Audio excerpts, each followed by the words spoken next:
Hi, welcome to Rhyme Time with Miss Kimberly. Usually we have an in-person class for infants ages 0 to about 23 months and their caregivers. And since we can't do in-person, we're just giving out some tips to the caregivers right now. I'm going to focus in on tips for singing during your reading time. If that's something you're already doing, that's awesome. And hopefully maybe have a couple tips to share with you. And if you're not singing right now, then maybe it's something you might want to think about starting up. Or I know that some people think maybe they can't sing. It's not something that they feel like they were blessed with, or there's lots of different reasons. But I promise that your babies, they don't care at all what your voice sounds like. They just love to be sung to. So why is it important to maybe try to sing with your child? Let's take our friend Pete the cat. The wheels on the bus. If we just say like the wheels on the bus go round and round, we all understand that. But a baby would just hear a slur of words, right? As they're first starting to understand language. When you sing it, the wheels on the bus go round and round. What happens is we have these rhythms and a beat that start hunking and chunking it up for the baby. They can start separating it a little bit. And even if they don't understand all the words, they start understanding the tones and the rhythms and separating it a little bit. So it helps them just differentiate those words that you're saying. It gives them another way to kind of start sorting through all of the things that they're hearing. Another really important reason to be singing is for repetition. Now, as adults, sometimes we get tired of hearing the same things over and over or watching the same things over and over, but children thrive on it, especially babies.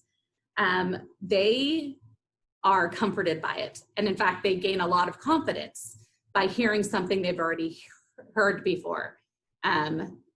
They can predict it. And that doesn't happen a lot for little babies. A lot of the world is just so new to them. So to be able to hear something that they've already heard before gives them the chance to predict it and learn that to know what's coming next. So it's great to use some of the same songs throughout the day. It's really great to maybe take some of those songs and switch the words up. So like, here we go around the mulberry bush. If you're changing your child's diaper or something, or changing their clothes, you can switch the words to, this is the way we change our clothes, change our clothes, change our clothes. So you're still singing the same tune, and that's familiar, but you're kind of changing the words up and they're hearing different words. But that repetition really builds their confidence. Another thing that really builds confidence is the rhyming, and songs always tend to have those rhymes in them. That's why a lot of them are built on these nursery rhymes.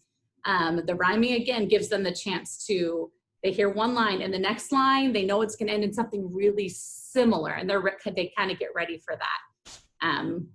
So some other tips are like, one of my favorite ones is if you have a book with like names or something in it, you can take, like, if your child's name is Lizzie, you could say, Lizzie had a little lamb, and you sing this little song to her, and you can watch their little faces light up when you start putting their name into it. They will have name recognition within those first couple years start happening.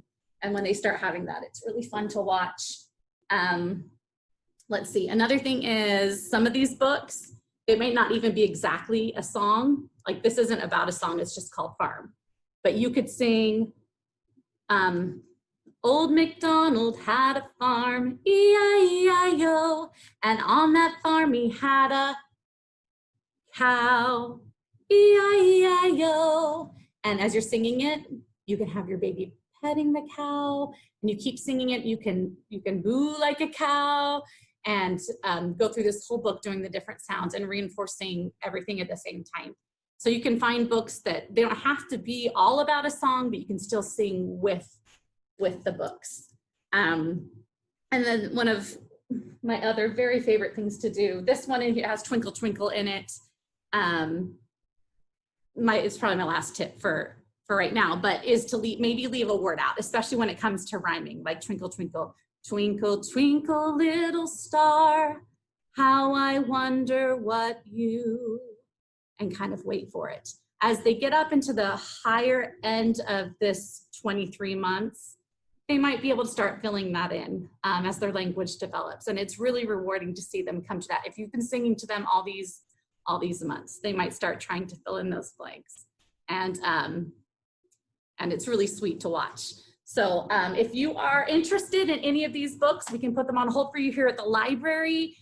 You can put them on hold yourself, and hopefully we'll be opening up the library soon so you can come in and put them on, come in and browse our selection as well. And we can't wait to see you in person, hopefully sometime soon.